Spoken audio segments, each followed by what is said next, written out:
తెలంగాణలోని ప్రభుత్వ పశు వైద్యశాలలో మందుల కొరతపై ఎక్స్ వేదికగా మాజీ మంత్రి హరీష్ రావు ఘాటుగా స్పందించారు. ఈ మేరకు ఆయన సీఎం రేవంత్ రెడ్డికి లేఖ పోస్ట్ చేశారు.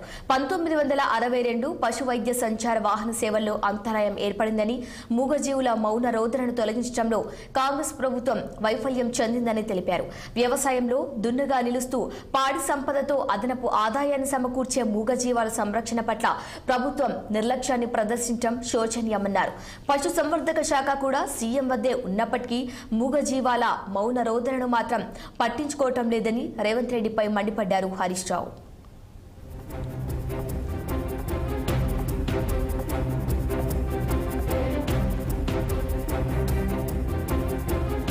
అధికారంలోకి వచ్చిన నాటి నుంచి ఇప్పటి వరకు మీరు గాని ఉన్నత అధికారులు గాని ఒక్కసారి కూడా సమీక్ష నిర్వహించకపోవటం మూగజీవుల సంరక్షణ పట్ల మీ ప్రభుత్వానికి ఉన్న చిత్తశుద్ధిని నిరూపిస్తుందని హరీష్ రావు విమర్శించారు.